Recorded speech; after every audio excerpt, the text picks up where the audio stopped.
2 Kings 4, 1-7. రెండవ రాజుల గ్రంథం 4వ అధ్యాయము 1-7 వచనాలను ఉత్తర ప్రత్యుత్తర రీతిగా చదువుదాం.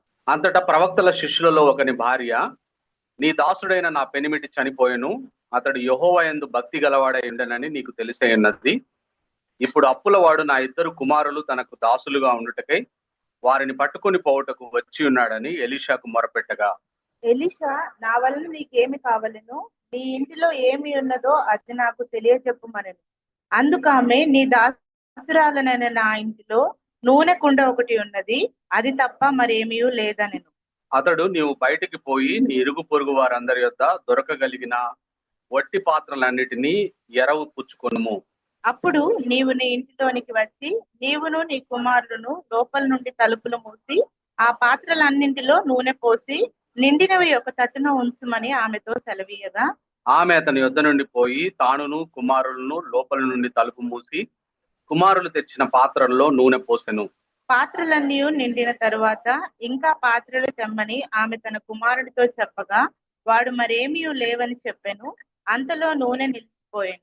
ఆమె దైవజనుడైన అతని యొద్దకు వచ్చి సంగతి తెలియజెప్పగా, అతడు, నీవు పోయి ఆ నూనెను అమ్మి నీ అప్పు తీర్చి మిగిలిన దానితో నీవును నీ పిల్లలను బ్రతుకుడని ఆమెతో చెప్పాను. This incident is about a woman in scripture. Her name is not recorded. ఆ లేఖన భాగాల్లో ఒక స్త్రీని గురించిన సంగతులు ఇక్కడ రాయబడ్డాయి. అయితే ఆమె పేరు ఏమిటో రాయబడలేదు. We don't know which city she lived in. ఏ పట్టణంలో ఆమె నివసించిందో మనకు తెలియదు. We don't know anything about how long she was married, how many years she served with her husband in the ministry. మరి ఎంతకాలం ఆమె వివాహం ఎంతకాలం అయింది, ఆమె భర్తతో కలిసి మరి ఎంతకాలం పరిచర్య చేసింది, ఇలాంటి సంగతులు ఏవి మనకు తెలియదు. The Bible simply says a certain woman. ఒక స్త్రీ అని మాత్రం రాయబడింది బైబిల్లో. But God knew exactly who she was. అయితే దేవుడికి తెలుసు మరి ఆమె ఖచ్చితంగా ఆమె ఎవరు, ఆమె పరిస్థితి ఏమిటి అనే సంగతి. And maybe not giving a name is not an accident. It is deliberately kept like that. మరి కొన్నిసార్లు బైబిల్ గ్రంథంలో మరి పేర్లు రాయబడకుండా ఉండడం, ఈ స్త్రీ పేరు పడకుండా ఉండడం అదేదో ప్రమాదవశాత్తు జరిగింది కాదు, కానీ దేవుడు కావాలనే ఉద్దేశపూర్వకంగా పేర్లు మరి కొంతమందివి రాసి లేదు, ఈమె పేరు కూడా రాసి లేదు. Because she can represent every person who on one side has gone through very difficult times, but on the other side nobody seems to care. మరి ఈమె ఎందుకు ఆ విధంగా దేవుడు రాసి పెట్టినాడు అని అంటే, ఆమె పేరు రాయకుండా ఆమె వృత్తాంతం అంటే, ఆమె మరి ఒక తీవ్రమైన ఇబ్బందికరమైన పరిస్థితుల గుండా వెళ్తూ ఉంది. అలా కొంతమంది కూడా ఉంటూ ఉండవచ్చు. ఎవరు ఆమెను పట్టించుకోలేదు. అలా పట్టించుకోకుండా ఉన్న వాళ్ళు కూడా చాలా మంది ఉండి ఉండవచ్చు. Nobody seems to be there to help her out. ఆమెకు సహాయం చేసేవారు ఎవరు లేరు. She represents one of those people with a crisis, but does not come in the news. She is not in the public platform. అయితే ఈమె ఎవరికి సాదృశ్యంగా ఉందనంటే, ఈమెలో ఇబ్బందికరమైన పరిస్థితి ఉంది, కానీ ఈమె వెలుగులోనికి రాలేదు. ఈమె గురించిన సంగతులు ఎవరికి తెలియదు. Sometimes we pray for people who have less problems. We don't think of people who are going through much more problems. చాలా సార్లు మనము తక్కువ సమస్యలు ఉన్న వారి కోసం ప్రార్థన చేస్తూ ఉంటాం. అంతకంటే ఎక్కువ సమస్యలు ఉన్న వారి గురించిన సంగతులు మనకు తెలియవు, వారి గురించి మనం ప్రార్థన చేయం. So this message is for anyone who is facing a desperate situation that is out of your hands. It looks to you like that. మరి ఈ పరిస్థితి ఎటువంటి పరిస్థితి అంటే, ఈ స్త్రీది మరి నియంత్రణ కోల్పోయిన పరిస్థితి. ఇక ఈమె జీవితాన్ని మరి బాగు చేయలేని పరిస్థితిగా, అంత ఇబ్బందికరమైన పరిస్థితిలో ఉంది ఈమె. And what God did for her, He can do to each one of us. అటువంటి ఇబ్బందికరమైన పరిస్థితిలో ఉన్న ఒక స్త్రీ జీవితంలో దేవుడు ఇంత గొప్ప కార్యాన్ని చేసినప్పుడు, మనం కూడా అటువంటి సమస్యల గుండా వెళ్తూ ఉన్నప్పుడు దేవుడు మన జీవితాల్లో కూడా అటువంటి గొప్ప కార్యాలు చేయగలడు. So the first part of the story is a reasonable family. A family suddenly, a tragedy has struck a family, suddenly fallen apart. ఇక్కడ మనం గమనించినట్లయితే ఒక కుటుంబం ఉంది. ఆ కుటుంబము భార్య, భర్త, 2 పిల్లలు ఉన్నారు. మరి అకస్మాత్తుగా ఒక విషాదం ఆ కుటుంబాన్ని ఆవరించింది. Now, who is this woman? She is the widow of a prophet. ఆమె ఒక ప్రవక్త యొక్క భార్య. That means her husband was a man of God, devoted to ministry. దాని అర్థం ఏంటంటే ఆమె భర్త దేవుని దైవజనుడై ఉంటున్నాడు, మరి దేవుని పరిచర్యకు తనను తాను అంకితం చేసుకొని పనిచేస్తున్నవాడై ఉంటున్నాడు. And the word says, a man who feared the Lord. ఇక్కడ రాయబడ్డ మాట ఏమిటనంటే అతడు యెహోవా యందు భక్తి గలవాడై అనే మాట రాయబడింది. That means this is not a household that is living in sin and rebellion. అంటే ఈ కుటుంబము మరి పాపంలో దేవునికి విరోధంగా జీవిస్తున్న కుటుంబం ఎంత మాత్రము కాదు. This was a home where God was honored, where scripture was most likely read, and where prayer was a daily practice. మరి బహుశా ఈ కుటుంబములో ప్రతిరోజు దేవుని వాక్యం చదవబడతా ఉంది, వాక్యానికి విధేయత చూపిస్తా ఉన్నారు. ఈ కుటుంబంలో ప్రార్థన నిరంతరం జరుగుతా ఉంది అని అనుకోవచ్చు. Yet grief came to this house anyway. అటువంటి కుటుంబంలో ఒక దుఃఖకరమైన పరిస్థితి వచ్చింది. The husband died, left over 2 sons and a mountain of debt. మరి ఆ భర్త చనిపోయాడు, మరి చాలా అప్పు వారికి ఉండిపోయింది. ఆ భర్త ఆ కుటుంబాన్ని మరి వదిలేసి చనిపోయాడు. And the creditors were not waiting respectfully. They were coming with the legal authority to take her children as payment for the slaves. Take her children as slaves in payment for what they owed him. ఆ విధంగా చాలా విస్తారమైన అప్పులు ఉన్నాయి. మరి ఆమె భర్త చనిపోయాడు, మరి అప్పుల వారు ఈమె మీద ఎంత మాత్రం కనికరం చూపకుండా భర్త చనిపోయాడు లేడు అని వాళ్ళు వచ్చి చట్టబద్ధంగా ఆ ఇద్దరు పిల్లల్ని, ఆమెకున్న ఇద్దరు పిల్లల్ని తీసుకుని వెళ్ళడానికి వాళ్ళు సిద్ధపడ్డారు. So in a brief time she lost her husband, she was facing financial ruin, and she was on the verge of losing her son. అయితే కొంతకాలంలోనే ఈమె పరిస్థితి మనం చూసినట్లయితే అంతా మంచిగా సాగుతుంది అనుకున్న ఈ కుటుంబంలో భర్తను కోల్పోయింది.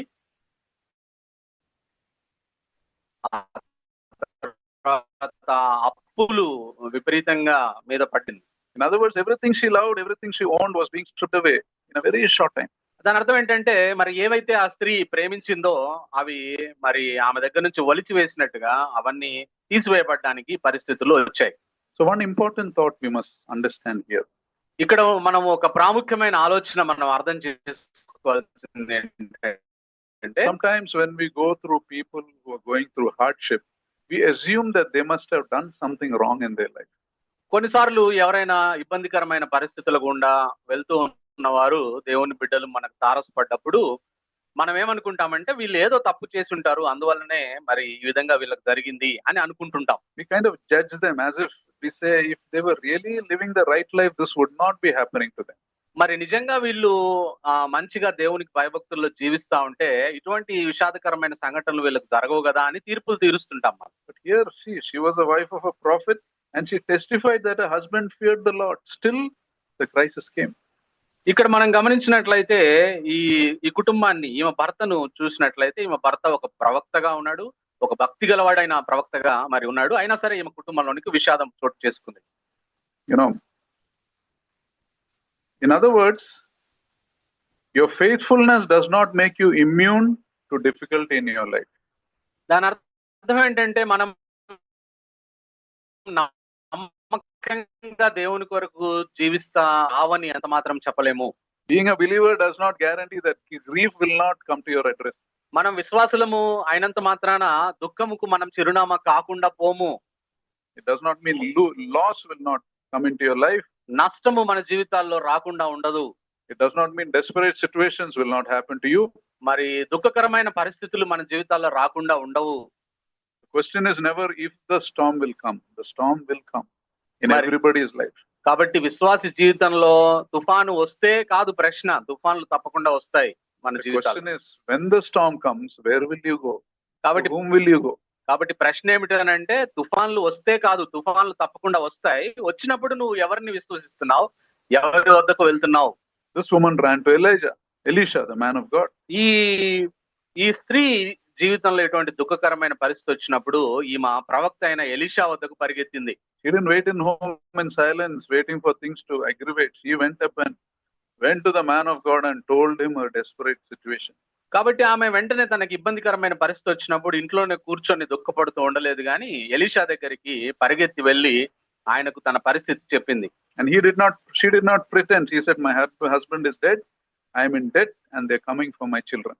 కాబట్టి ఆమె ఏమి తనకున్న బాధనన్నిటినీ, నా భర్త చనిపోయాడయ్యా, మీకు తెలుసు ఆ సంగతి, మరి నా అప్పులు ఇట్లా ఉన్నాయి, అప్పుల వాళ్ళు వచ్చి నా పిల్లల్ని ఎత్తుకొని పోవాలనుకుంటున్నారని ఉన్నది ఉన్నట్టుగా చెప్పింది ఎలీషాతో. So here one lesson we must learn is we must learn to tell God everything as you feel you can tell God.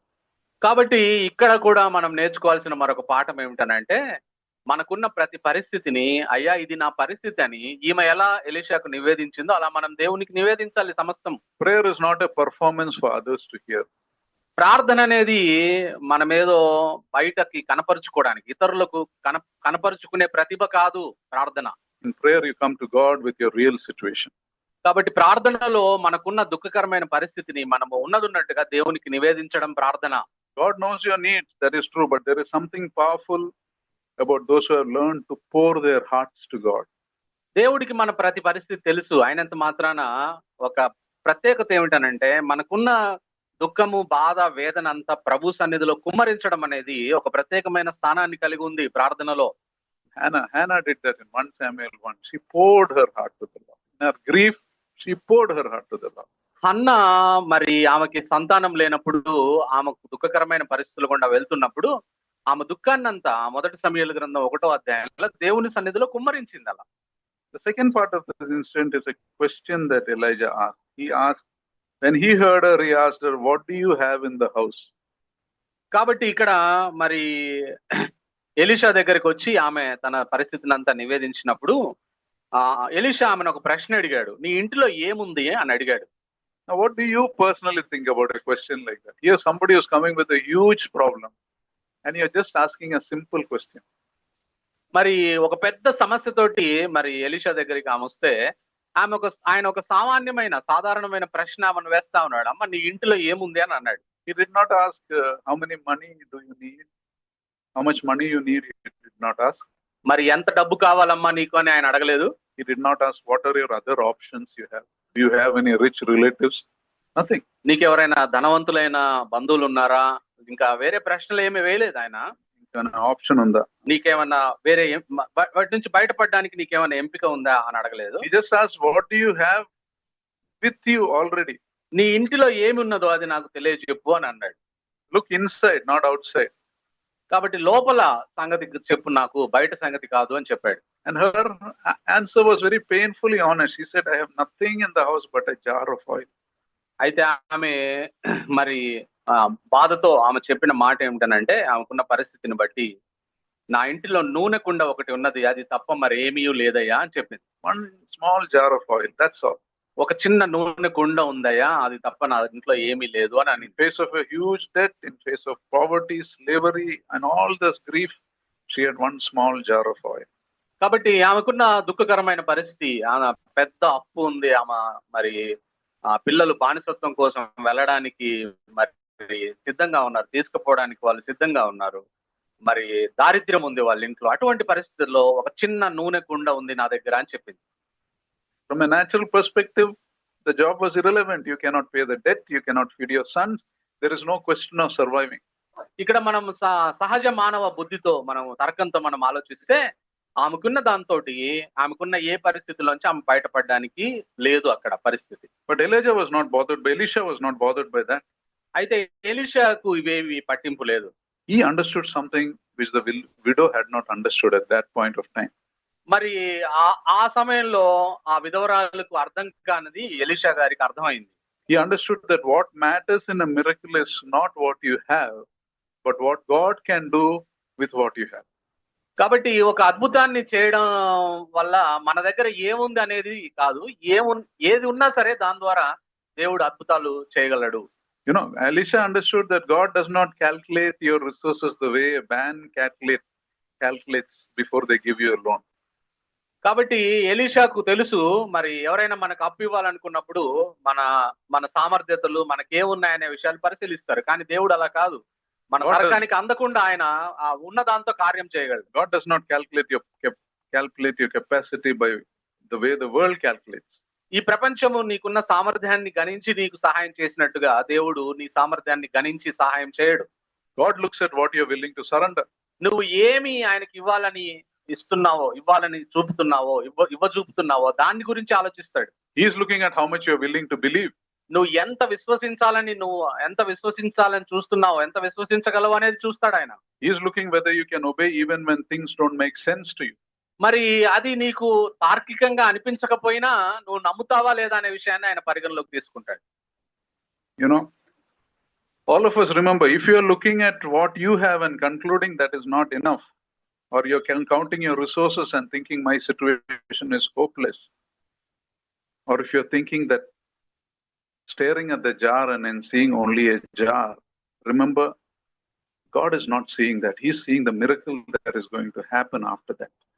కాబట్టి ఎప్పుడు నాకు ఇటువంటి పరిస్థితి ఉంది, నాకు తక్కువ వనరులు ఉన్నాయి, నాకు ఈ తక్కువ జీతం ఉంది, లేదా నాకున్న ఈ తక్కువ పరిస్థితి, నా ఇంట్లో ఈ చిన్న నూనె కుండ మాత్రమే ఉంది, దీంతో నేను ఏం చేయగలను అని నువ్వు ఆలోచించకూడదు. దేవుడిని విశ్వసించాలి. దేవుడు నీకున్న దాంట్లోంచే గొప్ప అద్భుతాన్ని చేయగలిగిన దేవుడు మనకు. Stop looking at things and think it is not enough.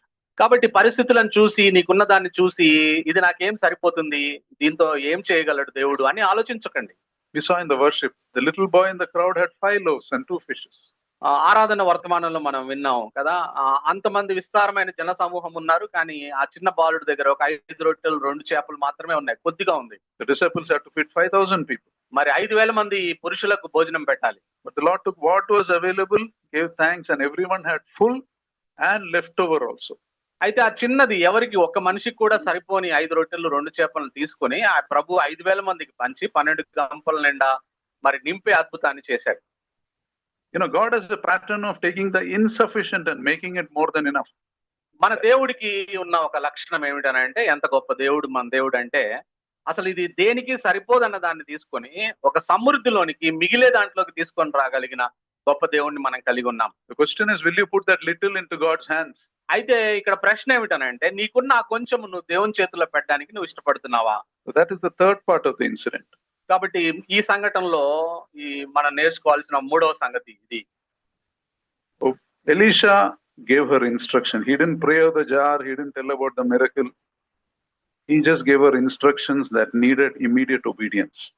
కాబట్టి ఆయన ఏముందమ్మా అని అన్నాడు, చిన్న నూనె కుండ ఒకటి ఉంది అని చెప్పాడు. చెప్పినప్పుడు ఆయన ఏం ప్రార్థన చేయలేదు, కేవలము ఏం చేయాలో ఆమెకు చెప్పాడు, నువ్వు ఇలా చెయ్యి అని చెప్పాడు అంతే. What are the instructions?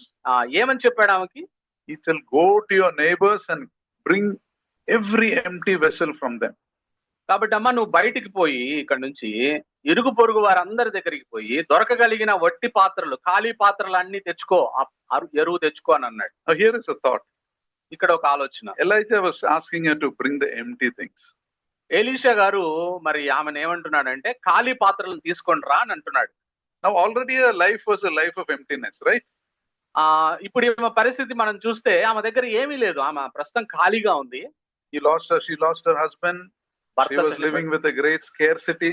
మరి భర్త చనిపోయాడు, కొరతతో మరి జీవిస్తా ఉంది, ఆల్రెడీ ఖాళీగా ఉందామా. Everywhere part of her life there was emptiness. ఆమె జీవితంలో ఏ వైపు చూసినా మరి అంత శూన్యం కనబడతా ఉంది. All the vessels at home are also most likely empty. మరి ఆమెకున్న పాత్రలు ఇంట్లో ఉన్నాయి కూడా ఖాళీగా ఉండి ఉంటాయి అన్ని. In other words, emptiness was the only thing she had in abundance. Emptiness ఎక్కువ ఉంది ఆమె, ఇంకా తీసుకురామని Elijah is telling. మరి ఆమె మొత్తం శూన్యం ఉంటే, ఖాళీ ఉంటే, ఇంకా ఖాళీ పాత్రలు తీసుకొని రా అని ఎలీషా ఆమెకు చెప్పారు. You know, it appears only to add to her emptiness, right? అది మనకి ఎలా కనబడుతుందంటే, ఈయనేంటి అసలే ఖాళీ పాత్రలు ఇంట్లో ఉంటే ఇంకా ఖాళీ పాత్రలు తెచ్చి మరి ఇంట్లో పెట్టమంటున్నాడు అని అనిపిస్తుంది. Now as human beings, we usually try to hide our empty spaces. మనము మనుషులముగా మన శూన్య పాత్రల్ని, మన శూన్యతలను మనం దాచిపెట్టుకోవడానికి ప్రయత్నం చేస్తూ ఉంటాం. When we know we have a lack, we try to hide it. మనకు ఏదైనా కొరత ఉంటే మనకున్న స్వభావం ఏంటంటే ఆ కొరతను బయటికి తెలియకుండా కప్పి పెట్టుకుంటా ఉంటాం. We don't show our emptiness. మన కొరతని మనం బయటికి చూపించడానికి ప్రయత్నం చేయం. We may have a huge debt, but we pretend as if everything, we dress well, we shave well. You know, we don't want others to know. కాబట్టి మనకు లోపల ఏమీ లేకపోయినా బయటికి వచ్చేటప్పుడు మంచిగా బట్టలు వేసుకొని గడ్డం గీసుకొని మంచిగా కనపడతాం, ఈయన దగ్గర ఏ సమస్య లేదు అని బయటికి చెప్పేటట్టుగా కనపడడానికి ప్రయత్నం చేస్తాం. అది మన స్వభావం. Or when a marriage proposal comes, some people don't tell properly a shortcoming the girl or the boy has, you know, because they don't want the marriage to fail. మరి కొంతమంది మరి వివాహ విషయానికి వచ్చేసరికి మరి మా అబ్బాయికి కానీ అమ్మాయికి కానీ వివాహం చేసుకునే వాళ్ళకున్న మరి కొరతలు లేకపోతే వాళ్ళకున్న బలహీనతలు చెప్పడానికి మరి ఇష్టపడరు. Some people spend a lot of extra time in office because at home it's full of problems. They don't want to go.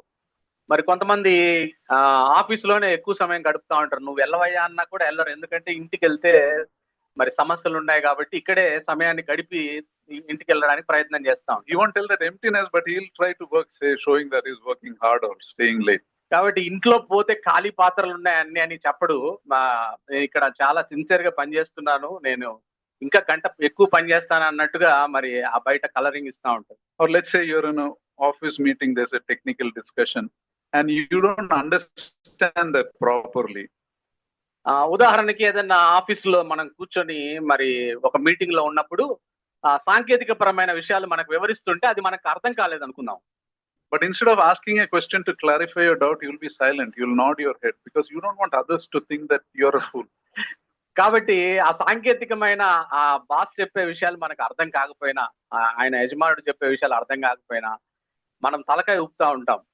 ఎందుకు అని అంటే ఒకవేళ ప్రశ్న అడిగితే అంటే వీడికి ఏం అర్థం కాలేదు, వీడు తెలివి లేనోడు అనుకుంటారేమో అని మనం దాచిపెట్టడానికి ప్రయత్నం చేస్తాం దాన్ని. We try to hide our emptiness. మన శూన్యతల్ని మనం దాచిపెట్టుకోవడానికి ప్రయత్నం చేస్తాం. Your friends are planning for a trip, going outside, out of station, but you can't afford this trip. But you say, I'm too busy right now. కాబట్టి నీ స్నేహితులు ఒకవేళ డబ్బులు ఖర్చు పెట్టి ఎక్కడికైనా దూర ప్రాంతాలు చూడడానికి వెళ్తూ ఉన్నప్పుడు నిన్ను కూడా రమ్మన్నప్పుడు నీ దగ్గర డబ్బులు లేవు వాస్తవంగా. అయితే మరి ఆ డబ్బులు లేవనే విషయాన్ని నువ్వు కప్పెట్టుకొని నువ్వేం చెప్తావు అంటే నేను చాలా తీరిక లేకుండా ఉన్నానండి, నాకు కుదరదు ఇప్పుడు రావడం అని చెప్తాం. Hiding something, I'm not saying it is always wrong. It's a protective reaction, to avoid shame. Sometimes we do that.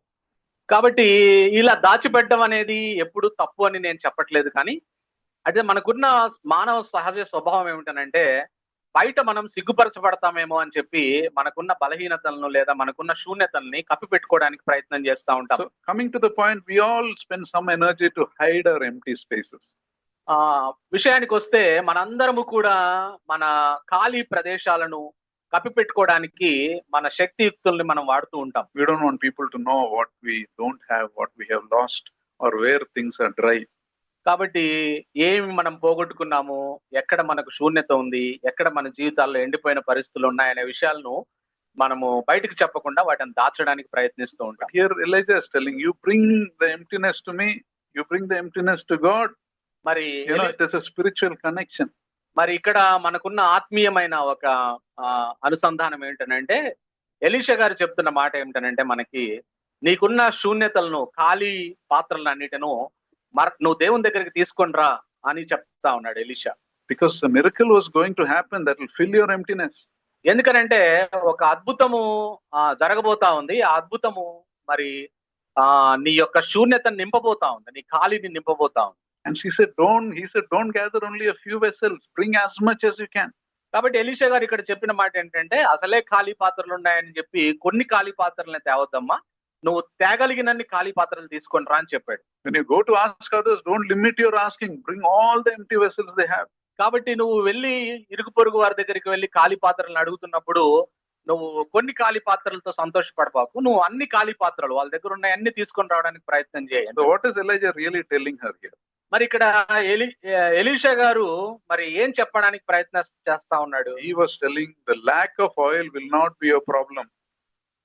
కాబట్టి ఇక్కడ నూనె కొరత అసలు సమస్య కాదు, your capacity to receive will be the problem. నువ్వు ఎంత సామర్థ్యం ఉంది నీకు పొందుకోవడానికి అనేదే సమస్య ఇక్కడ. The thing that will stop the miracle is not the oil stopping. The thing that will stop the miracle is you're running out of vessels. So get as many vessels as you can. కాబట్టి ఇక్కడ Elisha చేసిన అద్భుతం పరిస్థితి మనం చూసినట్లయితే నూనె తక్కువై ఆగిపోలేదు ఆ అద్భుతం, పాత్రలు తక్కువై ఆగిపోయింది ఆ అద్భుతం, అంతటితోటి ముగించబడింది. In other words, God is not the limitation for your miracle. The only thing that restricts God's capacity to give is your capacity to receive. కాబట్టి దేవుడు అద్భుతకరుడు, ఆయన ఎంత మాత్రము అద్భుతంలో పరిమితం చేయలేము ఆయన్ని. కానీ నువ్వు ఎంత పొందుకోగలవు, నీకు ఎంత సామర్థ్యం ఉందనే దాని మీద ఆయన అద్భుతాన్ని నువ్వు పొందుకుంటావు.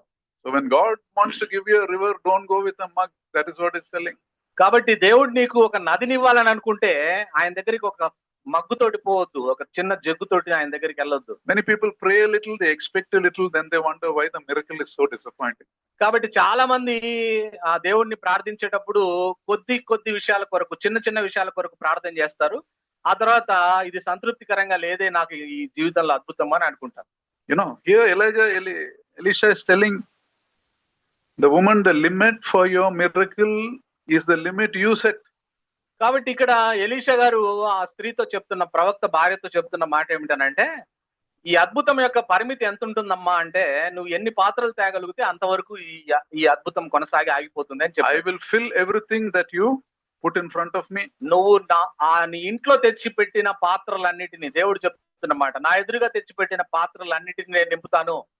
Don't limit God by the smallness of your faith. కాబట్టి నీ చిన్న విశ్వాసంతో దేవుడి యొక్క గొప్ప అద్భుతాన్ని పరిమితం చేయొద్దు. The fourth part of this incident. నాలుగవ సంగతి ఈ సంఘటన నుంచి మనం నేర్చుకునేది ఏంటంటే, Then Elijah told her to shut the door. ఆ ఎలీషా గారు చెప్పిన మాట ఏమిటనంటే, ఆ పాత్రలన్నీ తెచ్చిన తర్వాత నీ ఇంటి తలుపు వేయమని చెప్పాడు.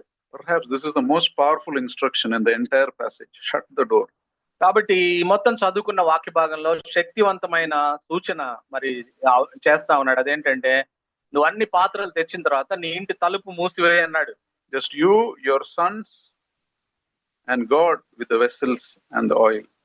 కాబట్టి నువ్వు ఆ ఇంటిలో తలుపు వేసి, ఇంటిలో ఎవరెవరు ఉండాలంటే నువ్వు, నీ కుమారులు, ఆ తర్వాత ఖాళీ పాత్రలు, ఆ చిన్న నూనె కుండ మాత్రం ఉండాలి లోపల అని చెప్పాడు. One teaching here is the most significant things God does in your life is what happens in private. కాబట్టి దేవుడు మన జీవితాల్లో చాలా ప్రాముఖ్యమైన అద్భుతాలు మన జీవితాల్లో ఎప్పుడు జరుగుతాయంటే, అవి మన వ్యక్తిగతంగా మన జీవితాల్లో జరుగుతాయి, మన కుటుంబాల్లో. The breakthrough that others see suddenly is often built up in secret faithfulness, secret obedience. కాబట్టి బయటికి మనము ఎవరి జీవితాల్లో అయినా మార్పులు, అనూహ్యమైన మార్పులు కనపడతాయి కదా కొంతమంది జీవితాల్లో మనం చూసినప్పుడు. అవి ఎక్కడ జరుగుతాయంటే, అవి రహస్యంగా దేవునితో ఏకాంతంగా గడుపుతున్న సమయంలోంచి అటువంటి అద్భుతాలు జరుగుతాయి. Real faith goes behind the door. Real faith pours out while nobody is watching. కాబట్టి నిజమైన విశ్వాసము తలుపు వెనకాల మరి దాని ప్రభావం చూపిస్తుంది. నిజమైన విశ్వాసము దేవుని యొక్క సమృద్ధి అయిన కృపను నీ మీద కుమ్మరిస్తుంది. Here the woman obeys what Elijah told her. మరి ఈ స్త్రీ ఎలీషా తాను చెప్పిన దాని విషయాలన్నిటికీ విధేయత చూపింది. And she begins to pour. ఆ విధంగా ఆమె ఖాళీ పాత్రలను తెచ్చి వాటిలో నూనె నింపడం ప్రారంభించింది. The first vessel, the jar was small, the vessel was big. It poured, the vessel filled. మరి ఆమె తెచ్చిన పాత్ర పెద్దది, ఆమె దగ్గర ఉన్న నూనె కుండ చిన్నది. దాంట్లో పోయగానే ఆ చిన్న పాత్ర నుంచి వచ్చిన నూనెతో ఆ పెద్ద పాత్ర నింపబడింది. She poured the second, that also filled. రెండవ దాంట్లో పోసింది, అది కూడా నింపబడింది. Then the third, the fourth, the 20th, she kept pouring. The oil refused to stop. కాబట్టి ఆ విధంగా 2, 3, 4, 20వ పాత్ర, ఆ విధంగా ఆమె తెచ్చిన పాత్రలన్నిటినీ ఆ చిన్న కుండలోంచి వచ్చిన నూనె నింపింది. The sons kept bringing the vessels, he kept pouring. మరి ఆ కుమారులు పాత్రలు తెచ్చినవన్నీ ఆమె నింపేసింది. And then her son said the words that stopped the oil. There is no more vessels. కాబట్టి ఇక పాత్రలు ఏమీ లేవు అని చెప్పిన తర్వాత మరి ఆ అద్భుతం ఆగిపోయింది. Not another vessel. Then the oil stopped. కాబట్టి ఇంకొక పాత్ర లేదు అని పాత్రలు తెమ్మని కుమారునితో చెప్పగా మరేమీ లేవని చెప్పాడు అతను. అంతలో నూనె నిలిచిపోయాను. Not because God's power had run out, not because the miracle had a limit. కాబట్టి దేవుడి శక్తి మరి తగ్గిపోలేదు, మరి లేదా దేవుడి అద్భుతానికి పరిమితి లేదు. God also didn't decide that she had enough. God also didn't decide that she received enough. It's enough for her. ఇది ఆమెకు చాలు అని కూడా దేవుడు నిర్ణయించలేదు. Oil stopped. The oil stopped because the vessels ran out. పాత్రలు లేవు అని చెప్పిన, ఇంకా ఖాళీ పాత్రలు లేవు అని చెప్పినప్పుడు మరి అద్భుతం ఆగిపోయింది. The supply was active, the source was open, the miracle was still available, but nothing was left to receive more. అద్భుతం ఇంకా జరగడానికి అవకాశం ఉంది, మరి కానీ దేవుడి శక్తి కూడా ఉంది, దేవుడి అద్భుతం కూడా కొనసాగుతా ఉంది. కానీ పాత్రలు లేనందున, అది తీసుకునే పాత్రలు లేనందున అద్భుతం ఆగిపోయింది. You see, God's provision in your life will fill what you present to him in faith. కాబట్టి దేవుడి అద్భుతం మన జీవితాల్లో మనం చూడాలంటే విశ్వాసంతో మనం ఏమి ఆయన ముందు పెడతామో దాని ద్వారా దాన్ని ఆయన నింపుతాడు, దాని ద్వారా అద్భుతం చేస్తాడు. God is not stingy. He is not calculating how much minimum I can give you. He is not calculating like that. దేవుడు మనకిచ్చేటప్పుడు పిసినారిగా ఉండడు. నేను ఎంత తక్కువ సాధ్యమైతే అంత తక్కువ ఈమెకి ఇవ్వాలని ఆలోచించాడు దేవుడు. Scripture talks of a God who gives exceedingly abundantly more than you can ask or imagine. కాబట్టి మన దేవుడు మనం అడుగు వాటన్నిటికంటే ఊహించు వాటన్నిటికంటే అత్యధికముగా చేయ శక్తి కలిగిన దేవుణ్ణి మనం కలిగి ఉన్నాం. He is a God of overflow, not a God of scarcity. ఆయన మన గిన్నె నిండి పొర్లించే దేవుడు అంటున్నాడు, కొరతతో ఇచ్చే దేవుడు కాదు. But you have to bring your vessels. అయితే మనము మన పాత్రలను ఆయన దగ్గరికి తీసుకొని రావాలి. You have to show up with expectation. మనము ఆ దేవుడి దగ్గర నుంచి మనం అద్భుతాన్ని పొందుకునే ఆశావాహ దృక్పథంతో ఆయన దగ్గరికి మనం మన పాత్రలను తీసుకొని రావాలి. She came to the prophet with one jar of oil. ఆమె కేవలం ఒక చిన్న కుండలో ఉన్న నూనెతో ప్రవక్త దగ్గరికి వచ్చింది. ఆమె దగ్గర అంతే ఉంది. She was left with a house full of oil. అయితే ఆమె ఇల్లు మొత్తం నూనెతో నింపబడిన కుండలతో నింపబడింది. She came with a huge debt but left with abundance that pays for everything she owed. కాబట్టి ఆమె అప్పుతోటి ప్రవక్త దగ్గరికి వచ్చింది. దేవుడు ఆమెకి ఆ అప్పు తీర్చగా మిగిలిన దాంతో బతకగలిగినంత సమృద్ధి ఆమెకి ఇచ్చాడు. He didn't come to rescue her from a crisis. He came to bless her beyond her dreams. ఆమె కలలు కనిన దానికంటే ఎక్కువగా మరి ఆశీర్వాదాన్ని దేవుడు ఆమెకు అనుగ్రహించాడు. She paid the debt. She freed her sons. ఆమె అప్పు తీర్చింది, తమ కుమారులను బానిసత్వానికి పోయే అవకాశం నుంచి విడిపించింది. She came asking to survive. He gave her enough not only to survive but to thrive and to be a blessing. కాబట్టి ఆయన ఆమె దగ్గరికి, అయ్యా మేము మా మనుగడ కోసం ఏమైనా చెయ్యి అని చెప్పి ఆ మనుగడ కోసం ఆయన దగ్గరికి వస్తే ఆయన అద్భుతంగా మరి దాన్ని ఒక పెద్ద ఆశీర్వాదంగా మార్చి పంపించాడు Elisha. You know what looked like the end of a story was actually a beginning of a new chapter. కాబట్టి ఇక్కడ ఈ కథ ముగింపులో మనకేం కనపడుతుందంటే ఒక కొత్త అధ్యాయం ఆమె జీవితంలో నూతన అధ్యాయం ప్రారంభమైంది అన్నట్టుగా కనపడింది. It was a door that opened a miracle that she could not have imagined. మరి ఆమె ఊహకు అందని ఒక అద్భుతాన్ని దేవుడు ఆమె ఎదుట ఆవిష్కరించాడు, దానికి తలుపులు తెరిచాడు. You see, God does not just want you to get out of danger. He wants to bless you even after He solves your problem. కాబట్టి దేవుడు కేవలం నిన్ను ప్రమాదం నుంచి బయటపడడం మాత్రమే కాదు, దాని తర్వాత కూడా నిన్ను ఆశీర్వదించాలి అని కోరుకుంటూ ఉన్నాడు. He is not a God of temporary solutions. He wants to bless you permanently. ఆయన ఏదో తాత్కాలికమైన పరిష్కారాలు చూపించే దేవుడు కాదు, శాశ్వతంగా నిన్ను ఆశీర్వదించాలని కోరుకునే దేవుడిని మనం కలిగి ఉన్నాం. And he is not looking at your present problem. He is working on your future stability. ఆయన నీ ప్రస్తుత సమస్య మీద పని చేయట్లేదు, భవిష్యత్తులో నువ్వు స్థిరంగా ఉండడానికి ఏం చేయాలో అది చేస్తా ఉన్నాడు. That's who God is. And we see that throughout the scriptures. This is not an isolated incident. కాబట్టి ఇది కేవలం ఈ ఒక్క సంఘటనకు సంబంధించింది కాదు, మనల్ని స్థిరపరిచి బలపరచాలనే గొప్ప దేవుణ్ణి మనం కలిగి ఉన్నాం. Joseph's brothers meant evil on him, but God changed it to good, and it ended up with Joseph becoming the most powerful person in Egypt. మరి యోసేపుకి అన్నలు కీడు చేయాలని ప్రయత్నం చేశారు, దేవుడు ఆ కీడులోంచి ఐగుప్తులో శక్తివంతమైన వ్యక్తిగా యోసేపును మార్చాడు. Here you see the creditor wanted to end this widow's family, but that became an occasion for God to show himself as a restorer and multiplier. ఇక్కడ అప్పుల వాళ్ళు ఆమె చిన్న కుటుంబాన్ని చెదమాలని ప్రయత్నం చేశారు, కానీ ఆ ప్రయత్నంలోంచి దేవుడు గొప్ప ఆశీర్వాదాన్ని ఆమెకు తీసుకొని వచ్చాడు. So we close with a simple question. ఒక చిన్న సామాన్యమైన ప్రశ్నతో మన ప్రసంగాన్ని ముగిద్దాం. What are your empty vessels? నీ యొక్క ఖాళీ పాత్రలు ఏంటి? What are the places that you feel dry and bare right now? ప్రస్తుతము శూన్యంగా ఉన్నాయి, ఎండిపోయినాయి నా జీవితంలో అనుకుంటున్న మరి విషయాలు ఏమిటి? What are the areas of your life where you run out of resources, you run out of strength, run out of ideas? కాబట్టి ఏ పరిస్థితుల్లో ఎటువంటి విషయాల్లో సంబంధించి నీ వనరులు ఖాళీ అయిపోయాయి, నా శక్తి కూడా సామర్థ్యం కూడా ఖాళీ అయిపోయింది, నాకు ఏమీ లేదు, శూన్యంగా ఉంది అనుకున్న పరిస్థితులు ఏమున్నాయి నీ జీవితంలో ఇప్పుడు? Have you brought them to God? వాటిని నువ్వు దేవుని దగ్గరికి తీసుకొని వచ్చావా? Not your best, not your full. Have you brought your emptiness to God? కాబట్టి నీ సంపూర్ణత, నీ నింపబడినవి కాదు, నీ ఖాళీ పాత్రల్ని దేవుడి దగ్గరికి తీసుకొని వచ్చావా? Not, and the very things you don't like to show, do you bring that to Him? బయటికి చెప్పుకోలేని విషయాల్ని, అటువంటి విషయాల్ని, నువ్వు సిగ్గుపడే విషయాల్ని నువ్వు దేవుని దగ్గరికి తీసుకొని వచ్చావా? Your brokenness, your hopelessness, నీ విరిగిపోయిన పరిస్థితి, నీ నిరీక్షణ లేని స్థితిని దేవుని దగ్గరికి తెచ్చావా? where you feel there is nothing to pour, I'm empty here. ఇక్కడ నేను పోయడానికి నా దగ్గర ఏమీ లేదు, ఇక్కడ నాకు శూన్యత ఉంది, నేను ఖాళీగా ఉన్నాను అనుకున్న విషయాలను దేవుని దగ్గరికి తెచ్చావా? See, God is asking, come with what you have, come in obedience, trust in me. కాబట్టి దేవుడు అంటున్నాడు, నీకున్న దాన్ని తీసుకొని నా దగ్గరికి రా, నన్ను నమ్ము, నాకు విధేయత చూపించు అంటున్నాడు. Don't come with a few vessels. కొన్ని పాత్రలను తీసుకొని రావద్దు. Don't let your past disappointment limit what you're bringing to him today. నీ గత నిరుత్సాహము నువ్వు ఇప్పుడు దేవుని దగ్గరికి తీసుకుని వచ్చే పాత్రల్ని నియంత్రించకుండా చూసుకో. Right now, when every situation feels impossible, lay it before him.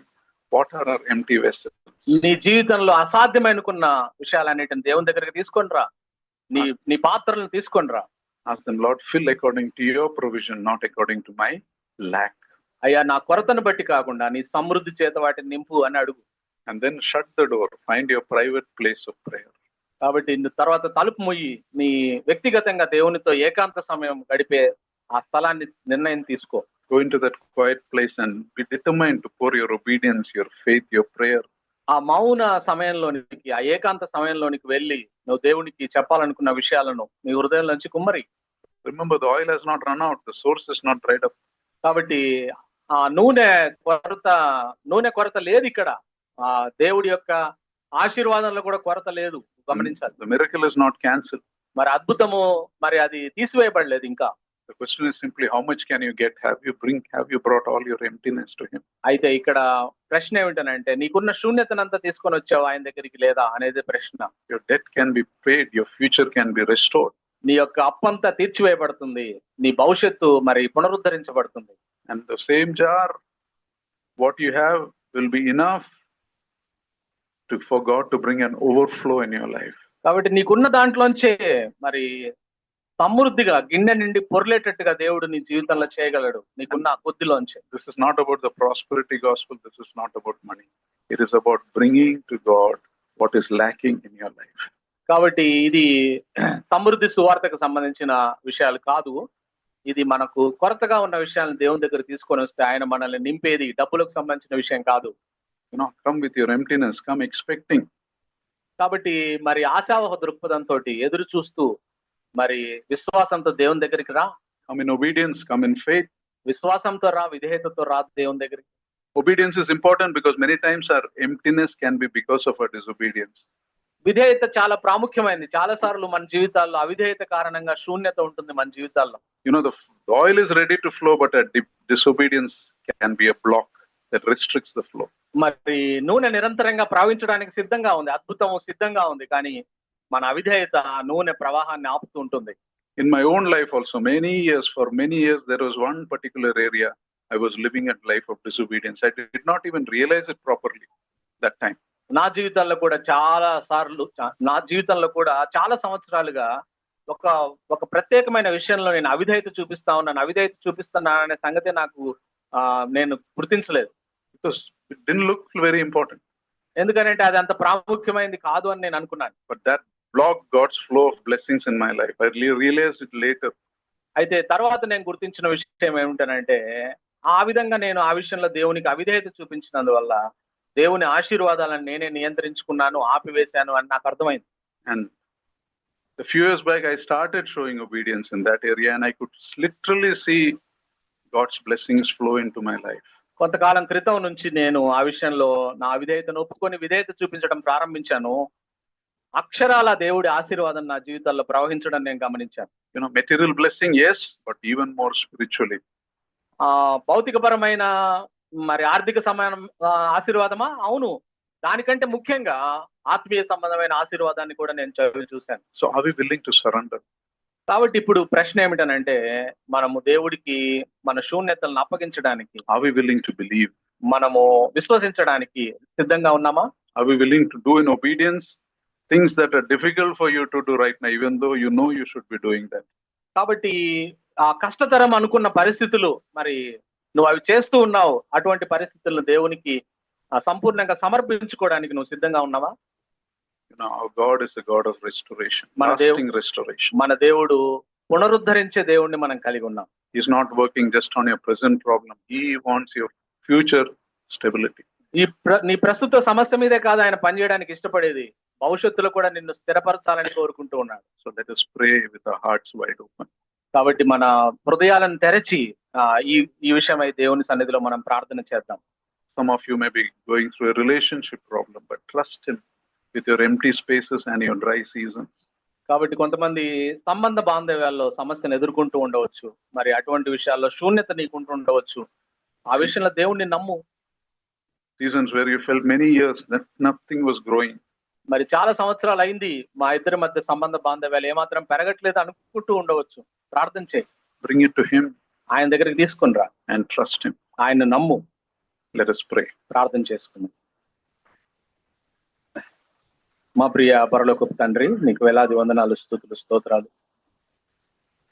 మమ్మల్ని ప్రేమించి మాకు ఇచ్చిన నీ దివ్యమైన మాటను బట్టి, లేఖన భాగాలను బట్టి, పరిశుద్ధ బైబిల్ గ్రంథాన్ని బట్టి నీకు వందనాలు. వీటను విశదీకరించి చెప్పడానికి మీరు మాకు అనుగ్రహించిన కాపరులను బట్టి, బోధకులను బట్టి నీకు వందనాలు, స్తుతులు, స్తోత్రాలు. ఈరోజు మరి ప్రవక్త భార్య విధవరాలు కథ ద్వారా, జరిగిన సంఘటన ద్వారా మీరు మాతో మాట్లాడిన విషయాలను బట్టి మీకు వందనాలు, స్తుతులు, స్తోత్రాలు చెల్లిస్తున్నాం. అవునైనా మేము మా జీవితాల్లో ఉన్న ఎంప్టీ స్పేసెస్ మేము కప్పి పెట్టుకోవడానికి ప్రయత్నం చేస్తూ ఉంటాం. అది ఇతరులకు కనపడకుండా మా శక్తియుక్తులను మేము వాడుతూ ఉంటాం ప్రభా. అటువంటి పరిస్థితుల్లో ఉన్న మేము ప్రభా, మా ఖాళీ పాత్రలన్నిటినీ, మా ఎంప్టీనెస్ ని ప్రభా మీ సన్నిధికి తీసుకొని రావాలి. అవి ఉన్నదన్నట్టుగా నీ సన్నిధిలో మేము నివేదించాలి, మీకు ప్రార్థన చేయాలి. మీరు పరిస్థితులను మార్చగలిగిన దేవుడు అని మీరు మా దృష్టికి తీసుకొని వచ్చిన మీ మాటలను బట్టి నీకు వందనాలు. అవునైనా మా జీవితాల్లో ఉన్న ఖాళీ పాత్రల్ని, మా జీవితాల్లో ఉన్న శూన్య ప్రదేశాలని మేము మీ దగ్గరికి తీసుకొని వచ్చి మరి మీకు నివేదించి మీ సన్నిధిలో మా పరిస్థితులన్నిటిని కృమ్మరించి ఆమె ప్రస్తుత పరిస్థితి నుంచి విడిపించబడి ఒక సమృద్ధిలోనికి నడిపించబడిందో అటువంటి అద్భుతాన్ని నేను మీ జీవితాల్లో కూడా చేస్తానని మీరు మాకు తెలియజేసిన విధానాన్ని బట్టి వందనాలు.